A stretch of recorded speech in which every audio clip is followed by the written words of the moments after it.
Welcome to the deep dive. You ever have that feeling where you're just rushing decision after decision, and then later you kind of stop and think, wait, why did I do that? Oh, absolutely. It's so easy to get caught in that whirlwind. Well, today we're digging into something that feels a bit, backward maybe. It's from Tony Feghali, this idea he calls slow thinking, fast decisions. Right. It sounds wrong, doesn't it? Slow thinking, fast decisions. But there's real logic there. Exactly. The idea is that hitting the pause button on our thinking, really slowing that part down, can actually help us make quicker and, crucially, better choices. Which flies in the face of so much advice, especially for, entrepreneurs or anyone in a fast-paced field. It's always move fast, launch quick, fail fast. Yeah, go, go, go, and our thinking just gets swept up in that same current. But maybe that's not always the best way. Well, Feghali argues it often isn't, particularly for significant decisions. That constant rush, when applied to thinking, can lead to some pretty big problems down the line. So let's unpack that. What is the actual problem with always thinking fast? Like, what does Feghali point to? The core issue is a lack of clarity. Fast thinking often means shallow thinking. We react based on surface-level information, immediate pressures, maybe even gut feelings that aren't really interrogated. So you're reacting, not responding thoughtfully. Precisely. You don't get that deeper understanding, the grasp of the nuances. You're just sort of skimming. And that's where those rush decisions come from, the ones that can end up being costly, either in time, money, or reputation. Right. Clarity doesn't usually come from rushing, does it? It needs a bit of space. Exactly. Think about it when you're stressed or hurried, your focus narrows, you get tunnel vision. Slowing down the thinking part allows you to widen that lens again. Okay, so that brings us to the main idea then. Feghali's flipped the script, as he puts it. Slow thinking, fast decisions. What does that actually look like in practice? It's about being deliberate. It means consciously carving out time and mental space before the decision point. It's not about being slow in general or procrastinating action.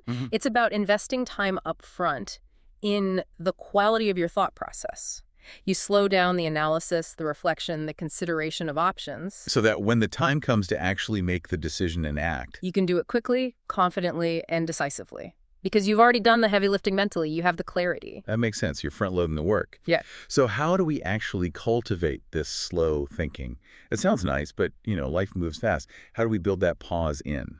Feghali offers some really practical techniques. One is journaling. Okay, like just writing stuff down. Yeah, but specifically about the decision or problem at hand. Getting your thoughts, your assumptions, your anxieties out of your head and onto paper.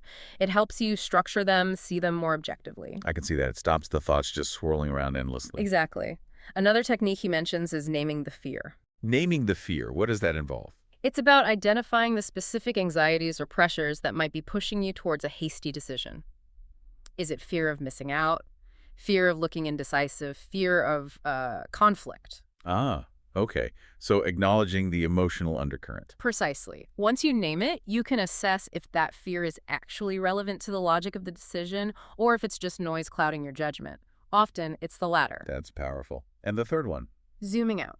Taking a step back to see the bigger picture. Asking yourself, how does this decision fit into my larger goals? What are the potential long-term consequences, not just the immediate ones?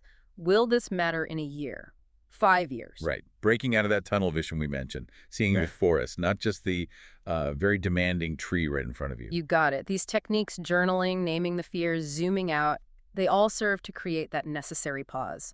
They force you to engage more deeply and clearly. And the payoff for doing this, for taking the time to, say, journal or really name that fear. Yeah. The payoff is better decisions, cleaner decisions, as Feghali puts it. Decisions made with intention, based on solid reasoning, not just impulse or pressure. Decisions you don't have to apologize for or constantly second guess. Exactly. When you've done the slow thinking up front, the resulting decision feels more robust. You understand the why behind it. This lets you move forward faster after the decision because you're not plagued by doubt or needing to constantly justify it to yourself or others. Which contrasts sharply with those rush decisions, right? The ones made in the heat of the moment. Oh, definitely. Think about those examples Feghali gives, like hiring someone quickly out of desperation just to fill a seat. Yeah, ends up being a bad fit, costs more time and energy to fix later. Or launching a product before it's truly ready because of some arbitrary deadline or pressure. Then you spend months dealing with bugs, customer complaints, reputational damage. Or even jumping into a partnership because it looks good on the surface seems exciting, but you haven't really dug into the compatibility or the long-term alignment. Right. And Feghali's point is that these aren't necessarily outright failures in the traditional sense. They're foggy decisions made without sufficient clarity, without that period of deliberate, slow reflection.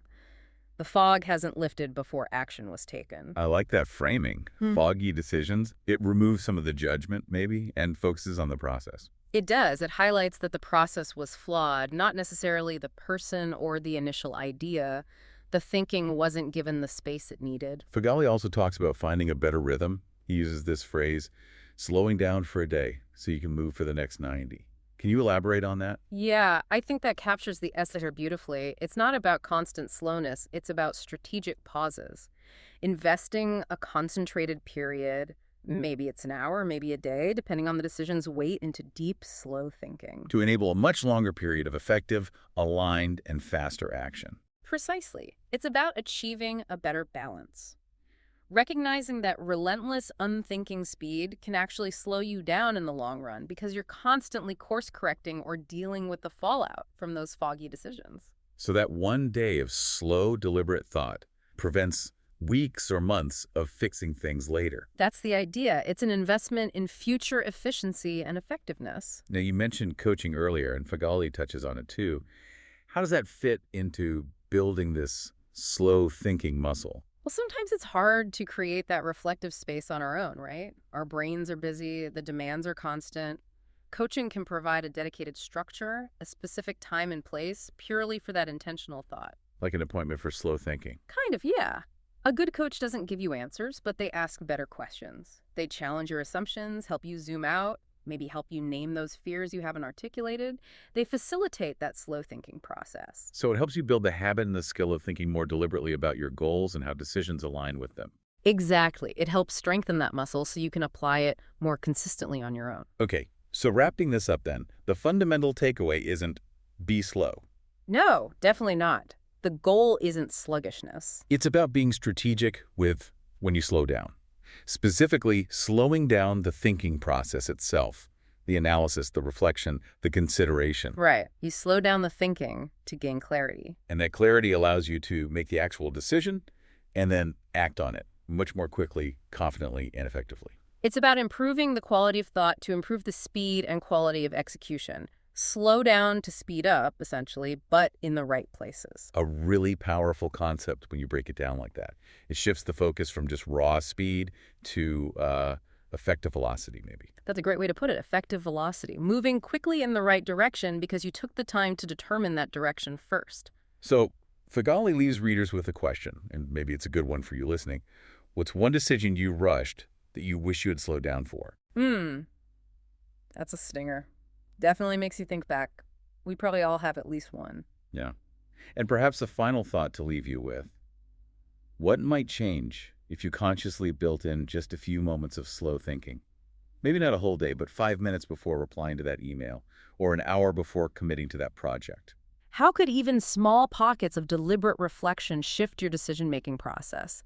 That clarity you gain, even briefly, it might be the very thing that actually accelerates your meaningful progress in the long run.